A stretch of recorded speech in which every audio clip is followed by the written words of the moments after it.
Good afternoon. Today is Wednesday, September 4th, 2013. We are in the Public Works and Gain Reduction Committee meeting. I'm Committee Chair, Councilmember Joe Muscadino, and I'm joined by Councilmember Curran Price and Councilmember Gilbert Cedillo. Also like to recognize the Board of Public Works President, Kevin James. Commissioner, thank you for being here. And with that, we do have a quorum.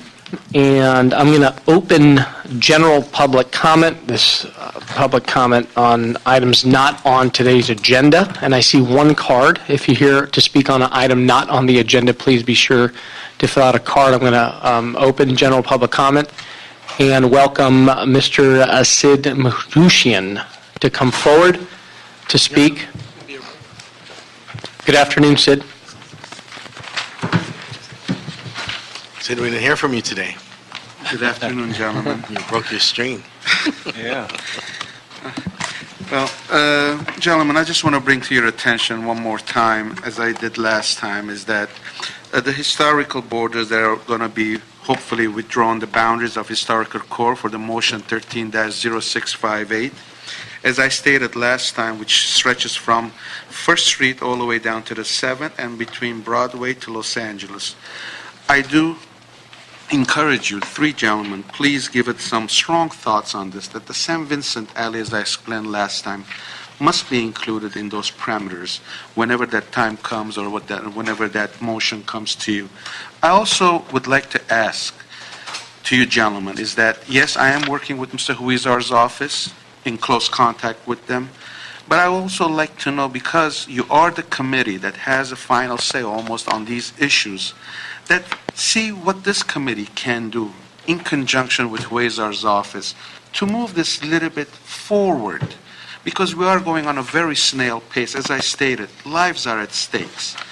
And we are also glad to tell you that we have talked to the Public Works Department, and they say this is a basic and easy thing to do. Just ask Huizar's office to put this into the perimeters, and they will just make a notation and bring a motion forward to you by Mr. Cantor or others, and it'll be done. I mean, it's no-brainer by leaving out a very small stretch, which is historical, beyond reasonable doubt, and for reasons beyond us, we don't know who left it out and for what agenda. But my agenda is clear, to help those merchants and to help Huizar's district and to make life easy for this committee to find a resolution in conjunction to work together. And I keep making those efforts, but I'm also tired of coming here regularly because this is not what I intended to do. I intended to come here, do it, explain it, finish it, and get something, especially without taxpayers' money involved. Thank you, Sid. Very much. Thank you. Mr. Espinoza, any other cards for general public comment? No, Mr. Chair, that's the only one. Okay, thank you. With that, general public comment is now closed. Let's look at the agenda. If we can, unless my colleagues have any questions, comments on item number 1, let's take that on consent. Hearing no objection, that will be the order. Approve item number 1 on consent. With that, item number 2, Michael, if you can read that into the record. And I know I have a number of speaker cards on item number 2. Item number 2 is a report from the Board of Public Works relative to the initial study negative declaration for the Van Nuys Fire Station number 39 to be located on the 14600 block of Oxnard Street. Great. If we can have city staff to come forward on this.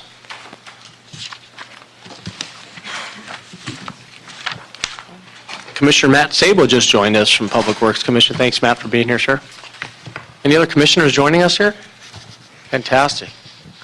Hi, good afternoon. Good afternoon. My name is Alan Kawaguchi with the Bureau of Engineering. I'm with the Proposition F bond program. I'm joined today also with the Fire Department, Battalion Chief Kurt Klafta, who's my counterpart with the Fire Department in helping us construct the fire stations. What we are asking for is recommendations to consider the CEQA initial study, the negative declaration, which finds that the project does not cause any significant environmental impacts, and approve this and forward it on to full council. As some background, in the year 2000, the City of Los Angeles passed Proposition F, a bond program for $378 million to finance and construct and rehabilitate 20 fire facilities, including the air operations facility in Van Nuys Airport. In 2009, upon construction award of the last Fire Station 82 in Hollywood, the Bureau of Engineering reported to the Administrative Oversight Committee that we had a savings for other projects to be built. In September of 2009, the mayor and council approved the use of accrued interest and project savings to construct Fire Station 39. This is the second station, because the first one was Fire Station 7. Site selection, we are relocating an existing fire station within the same community, just to another site.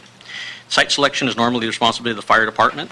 We normally work strongly with the council office in terms of what areas they would consider that they would be aware of for us to move into. We then, our general services and fire department go out and inspect it. Bureau of Engineering is mostly there for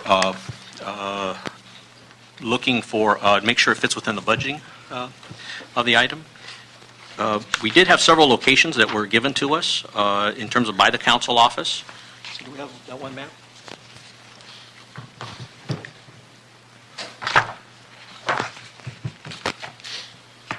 So you're saying there were alternate locations that were looked at? We had some, yeah, when we originally meet with the council office, they normally will give us several different locations. And you take the lead of the fire department on identifying, selecting a location? Yes, at this point. If you look on the map, the pink area in here is what we call the first in. The existing fire station is Fire Station 39. It's right across from the City Hall, City Hall. And one of our first selections was actually to see if we could expand on site. But it proved that we would have to take out a lot of businesses in order to do it. The other dots that you see in green were the ones that were given to us to have us kind of look at the different areas to see if they're viable sites. From the fire department standpoint, there were several that were not a big enough site because we need a 1 acre site minimum in order to build a fire station. Some required us taking out, the site itself looked maybe good, but it was tied to other lots. I can go over each one of those. That's right. We also went to a community meeting, and the people gave us other locations. I do want to say that, when we did the site selection back in 2009, things change all the time. So what was available then may not be, or it may be available today. So they gave us the ones that are shown actually in purple that we did also look at, just to kind of let the people know that we are looking at it. The location that we went to was spearheaded by the council office. It was DWP property. It's an existing parking lot. So we felt within acquiring the lot and building our fire station there, we won't have to put businesses out. We wouldn't have to eminent domain. And again, it's within the city family, so it's our own property. So we thought that was a good selection. And like I said, at this point, we've begun design on the property and we're moving forward. Any questions? Fire department, Captain, want to say a few words? Or Chief? That's right. Chief Kirk Clapton with I just demoted you, I'm sorry. That's okay. We all work for the city, so it's all very good. The site selection, we did look at alternate sites, and it turned out this site that we have in Oxnard ended up being the best site based on the fact that it's only half mile from our current location. And when we crunched the numbers through the computer, our response times were well within the limits. Our mileage distance between fire stations all worked, and the fact that Oxnard is a good commercial street and laterals to good, it's a good east-west street that laterals into some big north-south streets. Our response times are still very good because it gives us There are a access number of to lot things. factors associated with identifying a fire station. Exactly. I mean, we're really in the same community. We're staying in the same council district, and we're only a half a mile from where we currently are. We're right across from the Civic Center. We're a little bit further away from the Civic Center, but one of our considerations was being close to the government center. We respond to the jails. We respond to the courts quite a bit, and we wanted to have a close access to really the business center of Los Angeles. And this kind of takes us off of Van Nuys Boulevard. One of our major response routes in the Sylvan location is Van Nuys Boulevard, and there's a lot of lights. There's a lot of business traffic. This kind of takes us off of Van Nuys Boulevard and allows us to respond without affecting the businesses. And Is it uncommon to have a firehouse in the middle of a residential area? We have 106 fire stations, and approximately about a third of them are in residential. I wouldn't say residential, even though this isn't really considered residential. This is a commercial lot that we're building on. But we do work very well with local communities and being responsive We are community-based. Our stations are built with community rooms, so the community will be invited in and be able to use our facilities for meetings and CERT meetings and other such meetings. So aside it being a DWP lot, and why was this site selected over the other purple dots? Probably one of the biggest reasons that it's a clear lot. It meets all our criteria for what lot? I'm sorry? all our criteria for response times and being in the district and not affecting our response times in a negative way. It's almost in the middle of the district, meaning in between fire stations. So when we crunch the numbers from going to like Fire Station 81 to the north, our time is just about 3 minutes and some odd seconds. Going to 88, it's about the same, 3 minutes and some odd seconds, and to 102s, it's all about the same, which tells us it's just about in the middle. Yeah. The other factor is that we didn't have to eminent domain anybody. We didn't have to spend years in court with removing a business or displacing homeowners to acquire the buildings. It's tough to find a 1 acre site in the middle of Van Nuys that isn't already occupied.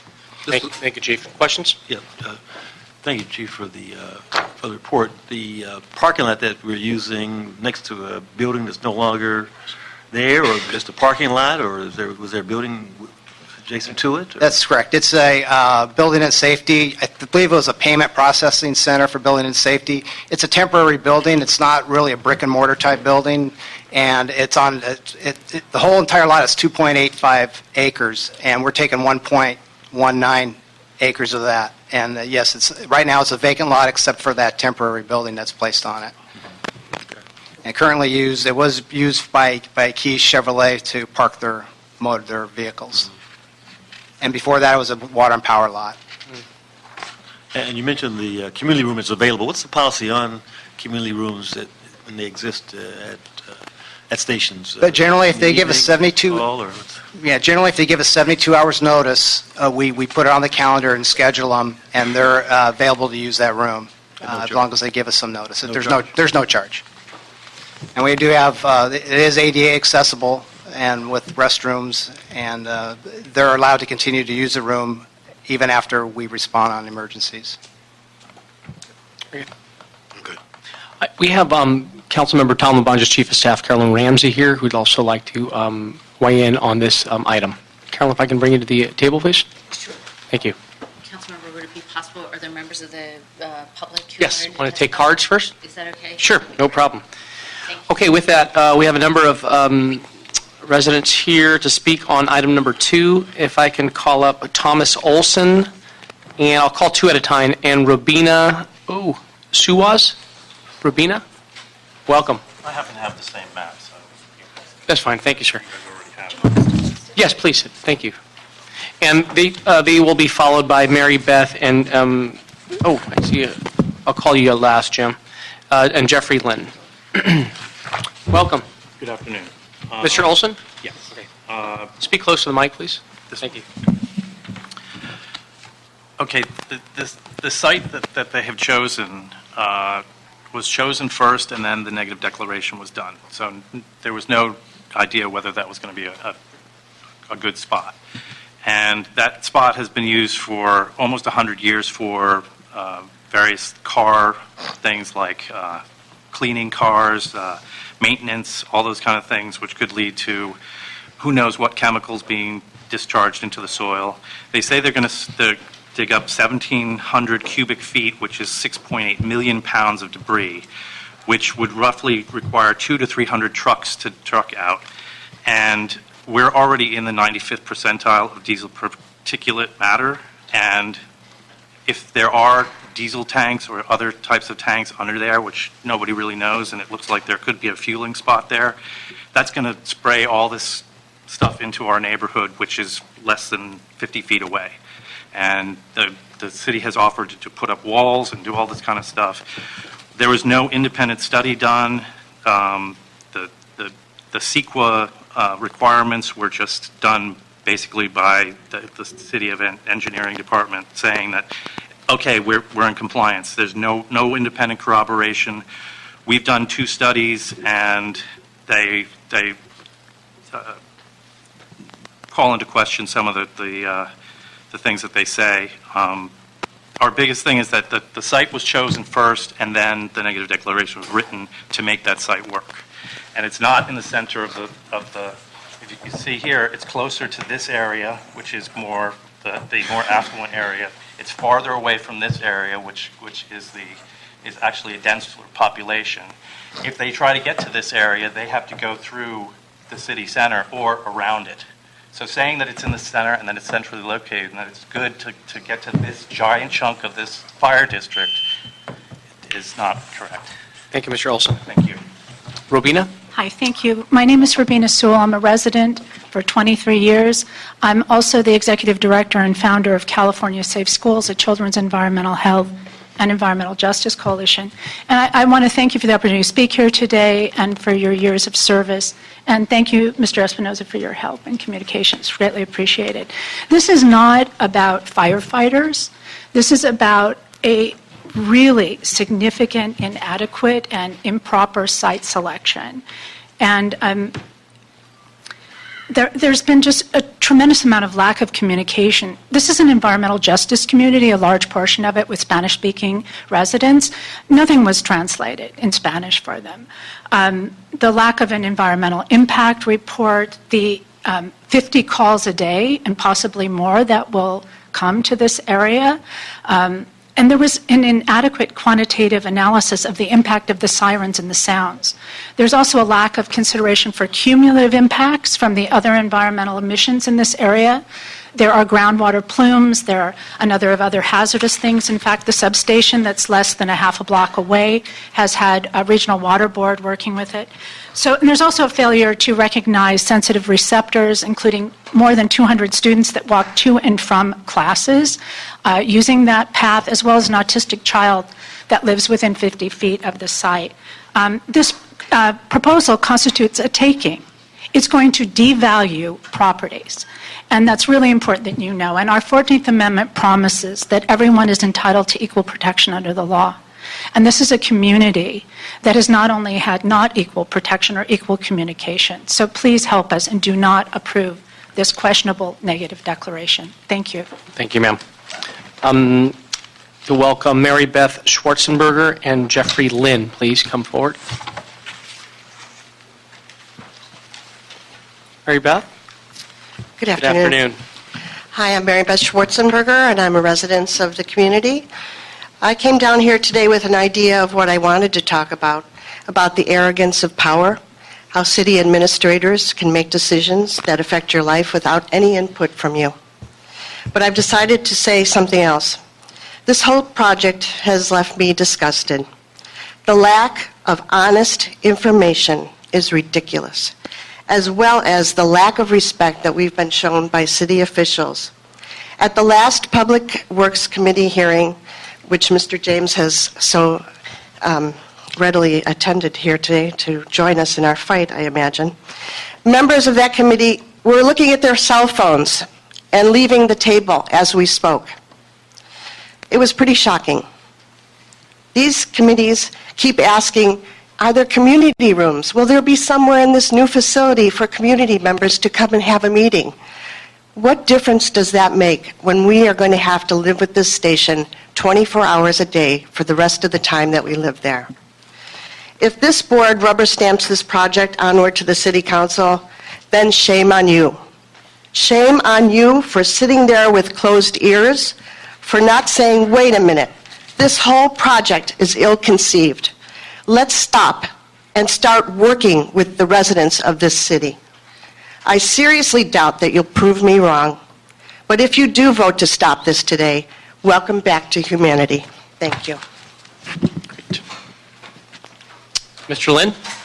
Yes, thank you. My name is Jeffrey Lynn. I live at across the street, 14625 Tiara Street in Van Nuys. The site is approximately 75 to 100 feet behind my backyard. I'm appearing in opposition to this initial study negative declaration that was approved by the Board of Public Works on August 21st. As far as the notice requirement, not to belabor this, there wasn't any. The city has known about this since 2009, as you've heard. They purchased the property in 2012, as you've heard. They did not notify us at any time whatsoever of the potential or actual existence of this proposed fire station until a month or two ago, at which point they only notified 3 or 4 people. So we've had exactly a month to try and respond to this in a neighborhood where we have lived for over 25 years, raised our families, and continue to live. And even then, they barely gave any notice. And this is not just any fire station. This is an 18,500-foot fire station that is one of the most busy in the valley, if not the busiest. As far as the alternative sites, there is nothing in the negative declaration about looking at alternative sites. I have not heard anything about alternative sites until we started making noise about this. All of a sudden, allegedly, there were alternative sites looked at. No one in our neighborhood or our community was consulted about alternative sites. If there is another site, we'd be happy to hear about it. This is, in fact, a brownfield underneath where this lot is. We have the reports of Mr. Watry and Mr. Hageman, which have been filed. I won't belabor them. They speak for themselves. The city has no idea what is underneath that lot. Both the construction and operation will damage the community. It will create environmental problems. The operation of the fire station from a noise level would be approximately 78 decibels a day, all day, which is in violation of city ordinances. Again, in conclusion, this is not about firemen. We all appreciate our firemen. We like firemen. We need firemen. What we don't need is city bureaucrats running roughshod over us and building a huge facility in our backyard that we can't live with without our consent. Thank you, sir. Thank you. We have Chief of Staff of Councilwoman Nuri Martinez here, Jim Daytona, and also I'll bring up Carolyn at this time as well. Carolyn Ramsey from Councilmember Tom LaBonge's office. Thank you, Councilmember. As you heard today, the communication on this project was not what we would all have hoped it would be. We need more fire stations. We need an upgraded fire station there. Councilmember LaBonge supports this project. That said, because of the communication, which was exacerbated by the fact that Congressman Cardenas moved on to Washington, there was a 6-month lag, there was redistricting, and so this project, the community really feels as though it didn't get proper notification. We actually organized a meeting about a month ago, and that's when we became aware of the issues. So our focus is on rectifying that issue. And we understand that the community wants more information. They're concerned about what's going to happen during the construction process. Are there hazardous materials in the soil? They want to know what the mitigation will be, if there are, and how they'll be notified. And also they want to know more about the construction project itself, the schedule, and how it will impact them, and what the mitigations will be for the construction and hauling and everything else. So what we're requesting is that BOE hold another community meeting and address these issues with the public. Thank you. Thank you. Jim D'Antona, Chief of Staff for Councilwoman Nuri Martinez. I was also Chief of Staff for former Councilman, now Congressman Cardenas. So I've been part of this process the whole way through. And there was an extensive site search to look at potential places to put this. The Fire Station 39 was built in 1939. It was the oldest active station. And our firefighters have long outgrown this facility right across from the Van Nuys, Browdy Center, and City Hall. So it was a great opportunity when BOE and Fire Department have been so efficient on how they've been able to do that, do their work on the new fire bond, that we were able to get 2 more stations in. So this was one of those stations that the Fire Department decided to upgrade and needed to be upgraded. We chose, as part of this process, the area on Oxnard, because it is a secondary highway. It has a heavy industrial on all sides, except for right across the street from where this fire department is. There's about 9 homes, which I certainly get the concerns of the constituents. But they did do analysis of the site we were looking at and the potential impacts of having the station there. Cored out the ground to make sure that we weren't dealing with toxins that were in the site. And so all 15 different cores were taken along the property to make sure that we didn't have any toxic materials. The current use is just a parking lot, but DWP holds the ownership, and if DWP had held the ownership, they could have used this as storage of some pretty bad items on this site. So I think a fire station certainly is better for the community. This fire station will be a more efficient operation and create a faster response time, which creates greater safety for all of the neighbors in the area. The firefighters have wanted to been operating within neighborhoods, as the chief said. In about a third of their spots, they're in very tight neighborhoods. So they're used to doing this and having to work with their neighbors. And to be perfectly honest, the councilwoman comes from an environmental justice background. So if there was something here where it was raising a major concern for environmental issues, she would certainly be sensitive to that. Sure. We've reviewed all the documents and don't have any concerns as to how this environmental process is taking place, and would ask that you support it. And certainly between here and hopefully within maybe 2 weeks, whatever it is, 3 weeks to go to council, Bureau of Engineering can hold some meetings in between so that the neighbors can even get more information. Yeah. Well, I think that it should be the direction of this committee to direct BOE to hold another community meeting before this gets to council. Kind of look back on this item. As a kid growing up in San Pedro, my aunt lives on 17th and Grand in San Pedro, 3 doors down from Station 48. And growing up, playing outside with my cousins, we'd knock on the door of the firehouse. They would gladly welcome us. We'd climb on the apparatus. Those are great childhood memories of growing up in San Pedro. And I know that Council Member Nuri, with her extensive EJ background, she won't allow a project that would ultimately have mitigating issues with the surrounding neighbors. But know that to have a firehouse that's right around the corner, right across the street, is an added resource. I mean, you don't even have to call 911. You just run across the street, knock on the door, you'll have public safety at your fingertips. With that, I'm going to turn it over to colleagues who may have any questions, comments, concerns. No real comments. I do think it is a good approach to give citizens another chance to have some input. I think we always should err on the side of more input than less. Right. It appears that the department has thoroughly vetted the site and the alternatives, but I think it certainly is appropriate to give citizens another bite of the apple to better understand what's being planned, why there, and how it's going to benefit the community. I share your point of view. There's a challenge, obviously. No one wants a fire station next to their house, the back of their house, until they need one. Then you can't have them any closer. And so for all the stations throughout the city, I mean, that's a challenge. A third of them, 30 of them are in residential or semi-residential areas, and they have to be good neighbors. And I think the request for additional hearings is important so that we can hear from neighbors and figure out what that means, what being a good neighbor means. In these areas, we live with 4 million people, and so the demand for public safety, I know when I ran for office, this was one of our top concerns.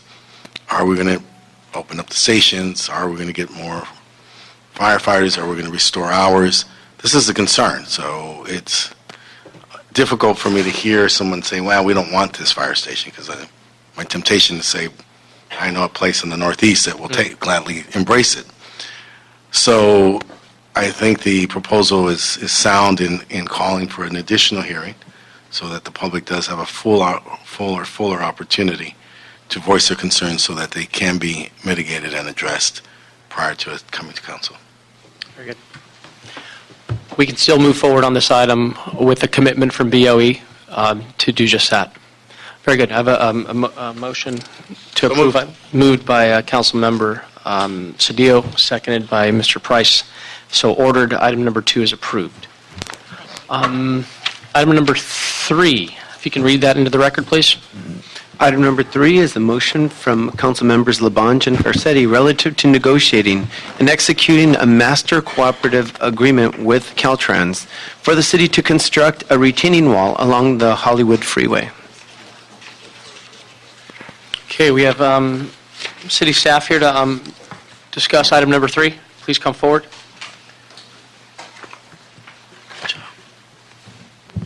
Good afternoon. Good afternoon. Good afternoon. I'm Steve Chen, Bureau of Engineering, Street Program Manager. And real quickly, what this project is, it's a street widening improvement project at the intersection of Barham and Cahuenga Boulevards. We're widening both sides of Cahuenga Boulevard. There's a Cahuenga East and a Cahuenga West at the intersection of Barham, just adjacent to next to the 101 freeway. You may be familiar with that location, right next to Universal Studios. As part of this project, as widening the east side of Cahuenga, the Cahuenga East Boulevard, it currently sits right adjacent to abandoned Caltrans freeway off-ramp. In order for us to widen the Cahuenga Boulevard east, we need to go onto Caltrans property, and in doing so, we needed a permit to do so. And basically, what they told us when we went to try to get that approval to get the additional right-of-way is that they had future plans to widen the 101 freeway. And what they wanted to do is have an ability to accommodate potential future widening of their freeway by having us build a larger retaining wall. So basically what we were going to do, initially we're going to build a fairly simple retaining wall, roughly 14 feet high. Now, in order to accommodate this larger retaining wall that would allow them to potentially widen the freeway in the future, it would increase the cost of the wall, and it would require a much more expensive type of construction to do so. And so, in doing so, they initially said, "Well, you need to go ahead and do this because this is our right of way." But we were able to negotiate with them, and they were able to provide $900,000. To offset the additional cost of that larger retaining wall. So basically, this is the MOU to allow us to enter into that agreement and accept the $900,000 to help build a future retaining wall that they would need to construct. Very good. Colleagues, questions? No questions. I'm going to go to cards. Barry Johnson, please step forward, and Kathy Deladone, please come forward to speak. Thank you. You could take a seat. Thank you, sir. Is it okay if Kathy goes first? Sure. Kathy, welcome. Hello. Kathy Deladani, and I'm president of the Ventura Cahuenga Specific Plan Review Board. This is one of 3 motions. This is the acceptance of the $900,000 for the design fees for the wall. But there's also 2 other parts to this motions. One of them is to take a proposal to use $3 million from the trust fund of this specific plan for the eventual shortfall of this project. The Plan Review Board feels that to consider funneling money from the trust fund rather than using it fairly throughout the 17 miles of the boulevard is a crime and an injustice to all the development fees that have been collected all these years along the boulevard. The owners along the boulevard rely on that this money, the trust fund, would be solely used for the improvements on the boulevard and not outside, on an outside project. Thank you. Thank you, ma'am. Barry Johnson. Barry Johnson, Studio City Neighborhood Council Government Affairs Committee member, and I'm also here speaking for Lisa Sarkin, who's the Vice President of our Neighborhood Council and the CD2 representative to the Plan Review Board that Kathy spoke of. The area where this is proposed, this Caltrans land, is not even in the specific plan boundaries. It's adjacent to it, but it's not in it. And the specific plan says that the trust fund money must be spent within the plan. So it would be illegal to spend this money anyway, but I fully concur with what Kathy just said.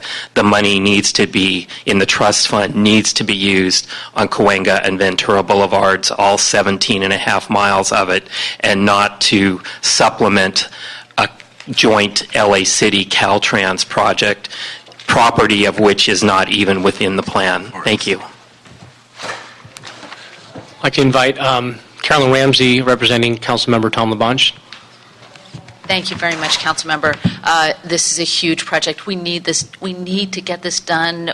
This transfer is such an easy thing, and we hope that you can support it. The Councilmember has been wanting to get this bridge fixed. If you ever drive through it, you'll know why.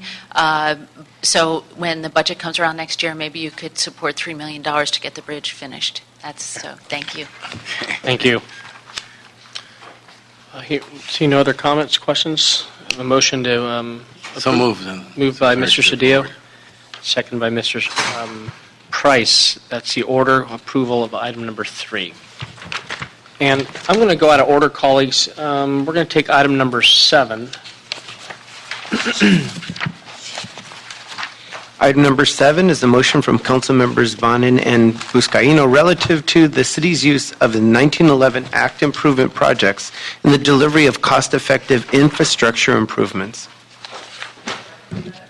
So this was something that was the maker of the motion, Mr. Bonin, raised a credible concern about charging interest of our residents for those who want to make improvements, infrastructure improvements.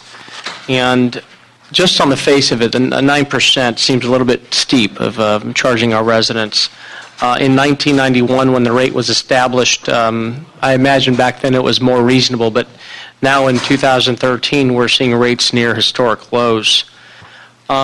Just yesterday, for those following the council, we approved reconstructing of $40 million in loans that were used to finance a streetlight LED conversion program, and locked in an interest rate of just 2.9 with the Bank of America. And if we can, I'd like to hear an overview of how these assessment districts are formed and how assessments are calculated. If we can have city staff to come forward to address that.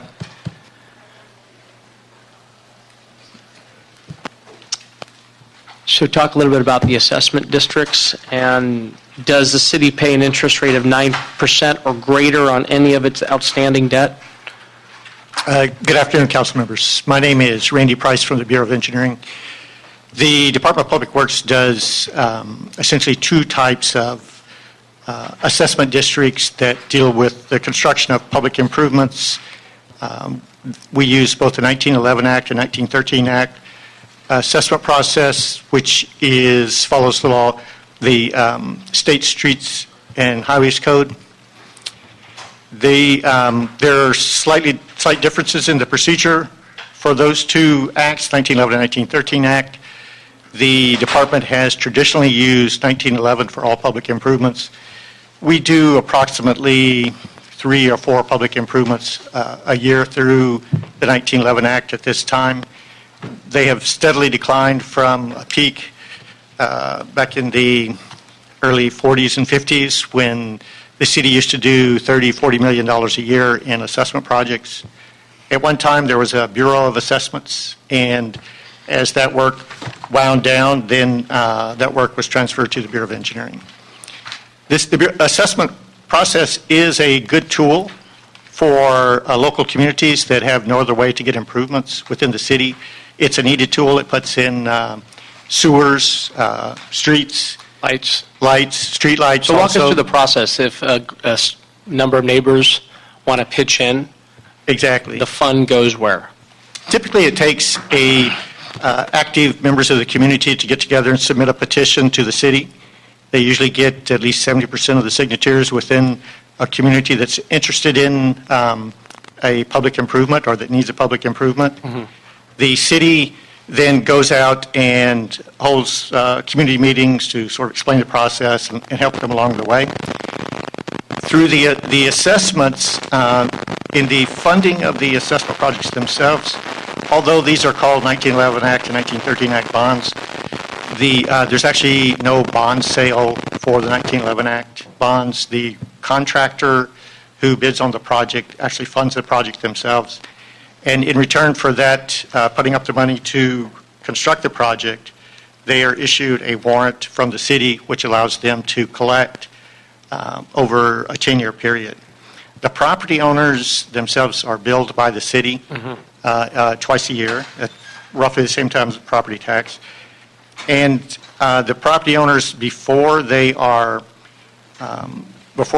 through that, after the project is constructed and before they go to bonds, the property owners are given the opportunity to pay in cash if they want to pay in cash.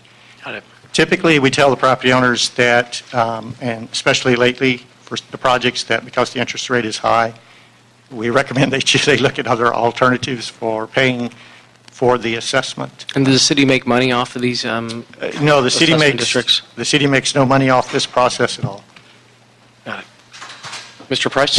And a typical project might be what, sidewalks The most from typical 2 or 3 project- blocks, or give us an idea of the kinds of projects that... The most typical project that we do is a sewer, a mainline sewer. Typically for street improvements, curb and gutter in the case of Mar Vista, the property owners typically can't get enough support for those type projects because it's something they would like to have but don't necessarily need. Sewers are the primary assessment project that we do, and people, typically there are homes within the city that are on septic systems, and as those septic systems age and start to fail, the people in the community start looking at alternatives, and they typically choose assessments to have a sewer put in their street. Typically the job size is, they're usually $400,000 or $500,000 up to, maybe $2 million. It's as large as they get. They're usually not that big. Sewer assessments typically cost $10,000 a property is a typical amount that they pay. And you mentioned the contractor actually kind of fronts the money. The contractor does the fronts all work, the and money. then when does he or she get repaid? How does that work? They get repaid if we collect funds during the cash billing period, 30 days after assessments are confirmed by council. Then we take that money and give that to the contractor. The remaining portion of it then goes to what we call the 1911 Act bonds. And so a list is sent to the city treasurer, and the treasurer will bill them over a 10-year period. When the treasurer collects that money, then they give the money to the contractor. So essentially, they bid hoping to make a profit over a long period of time. It's not necessarily a bad investment for them. We found that for the sewer contractors, if they're busy, they don't mind paying for a job that they know is going to pay out over a long period of time. It smooths out their income over a long period of time. And so how many of those projects do we have going on now? Currently, we have probably, I'm going to guess that it's close to 10 or 15 that are being billed by the treasurer's office. We have 2 recently completed sewer projects that will be coming to council in the next 6 months or so, in which the property owners the sewer's already been constructed, and we just need to do the final paperwork to confirm the assessments and close out the project. So. Thank you. Mr. Cedillo? Just on the payment, my question was, so the residents pay over the 10-year period? Yes. Okay. So you said they have a choice of paying. It might cost $10,000, but that would be paid out Over 10 $1,000 years. assessment each. That's correct. Some of the residents will pay it off in cash. They can pay a portion of it or the whole thing. Whatever portion they don't pay off then is divided up over 10 years, and they pay it off an equal installment over a 10-year period. So if the city doesn't make money off the assessment districts, where does the difference go between what the city puts in and what the resident puts in? The city usually doesn't put in any money unless, with assessment projects, when there is a public improvement constructed, the city will sometimes pay funds out of another fund, in this case maybe the gas tax fund or the sewer fund, if a portion of the work is considered a general benefit to the community. So within the state law, there's the special benefit that the property owner derives and the general benefit to the community at large. And that division of benefit is what determines how much of the project is assessed and how much has to be paid for by the city.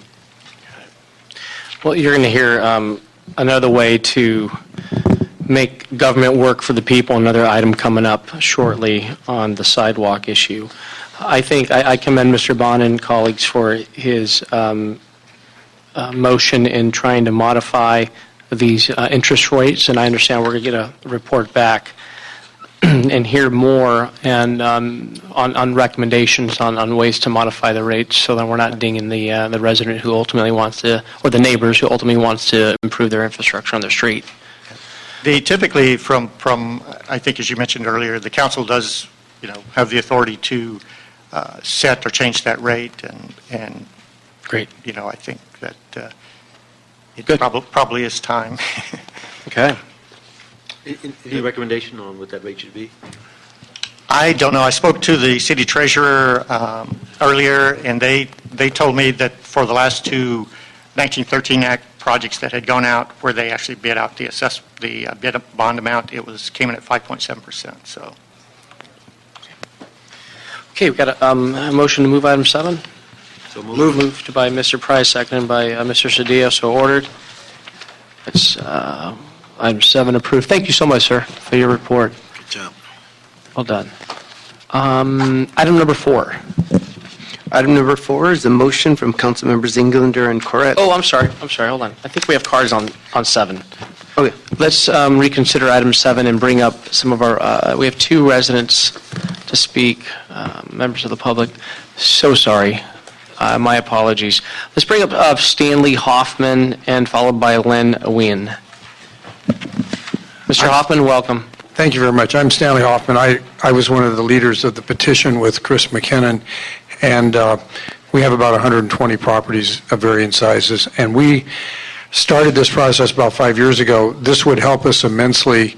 Since we started 5 years ago, the price has gone up, so everything we can do to help the neighbors reduce the cost, because Randy Price ran some numbers, and at the 9% rate, it adds about 50% to the cost. The interest is about 50%. Right. So by lowering it, we can significantly save. So we're very much in favor and hope you vote for it. Thank you, Mr. Hoffman, for your leadership on this item and working with Mr. Bonin. Thank you very much. Thank you, sir. Lynn Wynn? No need, okay. Representing Mike Bonin. Okay, very good. Move that item. Okay, let's go to item number 4. Item number 4 is a motion from Council Members Englander and Corretz relative to the discharge of water onto LaMarche Street from the Bureau of Street Services Maintenance Yard located at 10210 Etowanda Avenue in Granada Hills. So I held this item, colleagues. We're going to hold this in committee for the next 30 days and request the Bureau of Street Services on a written report on this item. No objections? We go with that? No objection. Okay. No cards on item 4? Okay. So that'll be the order on item number 4. Item number 5, Michael? Item number 5 is a motion from Council Members Huizar and Muscadino relative to the goal, objectives, administration, and implementation and operation of the Major Transit and Transportation Construction Impact Area Traffic Management Program. This was held for cards. If I can invite Brian Hansen and Deborah Cantor to come forward. And they will be followed by B. Sue. B. Sue is actually, she had to leave. She did, okay. Addressing you for her. Very good. Welcome. Want to start, Ms. Cantor? Go ahead. Sure. I'm Deborah Cantor. I represent the Broad Collection. We're building a museum on Grand Avenue. And we are speaking in favor of this motion. Just to give you the context in which this is affecting us. We had originally expected to spend $12,000 on street closure fees, and that's what we budgeted for. And when we received our entitlements, that was the amount. And because of the Streets of Significance fees, the new Streets of Significant fees, we're now being asked to pay $172,000. that represents that's 14 times the original amount that we were required to pay. And it's not clear to us that paying this well, first of all, the point of the Streets of Significance fee structure was intended to address the situation when Metro was under construction. And that's not the case yet. And it's not clear at all to us where these funds are going or that they benefit the city. And this additional, $160,000 could be spent for the public good by us as a charity, providing amenities for the public, or it could go into a fund that is just unclear to us. And it creates a very big hardship for us. $160,000 is a lot of money. That's just the premium. I mean, we're not objecting to the regular fees. And so we do encourage you to study this. May I speak just one more thing? You got time. Bishu, who represents the related companies, is in a similar situation. They're facing a $100,000 premium, and it is oppressive. Thank you for your consideration. Thank you, ma'am. Brian Hansen, is it? I'm here on behalf of Brian Hansen. I'm here with the office of Councilmember Jose Weezer. He had to step out because he had to go to a meeting. Okay. Mr. Brian Hansen.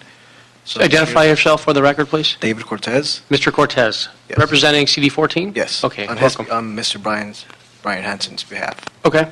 So he just wanted to his point was to emphasize the impact that the fee structure has imposed on him from when it originally started back in 2006, 2007, when the project was to build a 23 apartment building that consisted of 23 apartments, and how the fee structure really impacted the way they were making progress when the market crashed, with the real estate market crashing, and to the point where they had to reactivate it recently back in October 2012, and how the difference of fees from the time then and the time now, it's a $600,000 difference, which has significantly impacted the way they have to rearrange or find funding to continue the project, which right now at this point they are at 9 stories above the ground.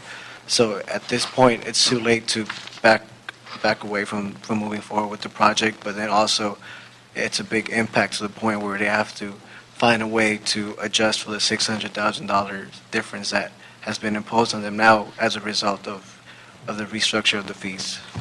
Got it. Okay, I appreciate it. Thank you. Thank you, speakers, for that. Any questions, comments, colleagues? Good.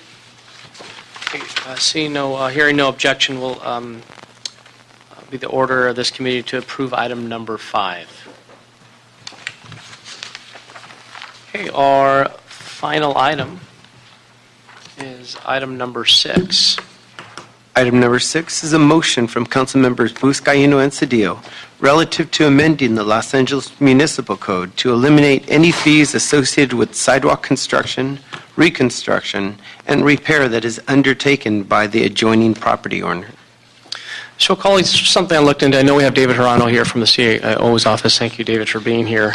We have about $1.5 billion in sidewalk repairs that's needed in Los Angeles. In early 2000s, when annual sidewalk repair funding was at an all-time high, even then the backlog of repairs was almost 80 years. If the city doesn't have the money to fix sidewalks ourselves, we shouldn't discourage property owners who are tired of waiting for the city for making the repair on their own. The municipal code already has a provision that allows residents to waive fees if the damage is caused by tree roots. But the applicant needs to be aware and ask for those fees to be waived. But for us, our message continues to be we need to make it known that we're here to work, that government needs to work for the people and not against them. The permit fees may provide the city with some short-term financial benefit, but in the long run, they discourage property owners from paying for repairs and result in more damaged sidewalks. And here's how I see it, colleagues. If we're waiving $600 in fees, we can get a $2,000 fixed infrastructure asset, which is definitely worth it. Mr. Hirano, if you wanted to come speak on this item, I know actually I'm going to hold this, I believe, for you to get for the CAO's office to do your analysis even further. Any comments on this? Councilman, I'm actually not prepared to speak on this item. Okay. I came at the request of another office for another item. But that's fine. If you would like us to look at it, we can definitely look at it and give you an analysis. Most importantly, financial analysis. I know some of my colleagues, specifically those colleagues in the Budget and Finance Committee, may have questions. So before, let's do the work prior to sending this to council. Sure. And we'll have you report back. But I'll turn it over to colleagues for questions, comments. No, I agree with you. I think your perspective is what the public wants. We subsidize a lot of businesses in the city, and we do so. That's the policy choices that we make, whether it's the movie industry or the hotel industry. Yet, for citizens who want to engage in some self-help, for communities who want to organize themselves, we become this fetter. We make it more difficult for them to do something that is something that you would think we would be doing. You've offered a proposal, but in the interim, we should lift this kind of bar from the citizenry who want to help themselves by improving our infrastructure. It's pretty straightforward to me. Thank you, Mr. Cedillo, for your comments. With that, let's hold this for 30 days and ask the CEO to report back on the financial analysis of this item. No problem. Thank you, sir. Okay. Okay, with that, looks like we completed our Public Works and Gang Reduction Committee meeting. I'd like to thank those members of the public for coming and speak on a number of items, and thank the city staff for helping get us through this committee meeting. With that, council members Cedillo and Price, thank you also for joining us. This meeting is now adjourned. Thank you. Thank you, Mr. Chair. I thought this was...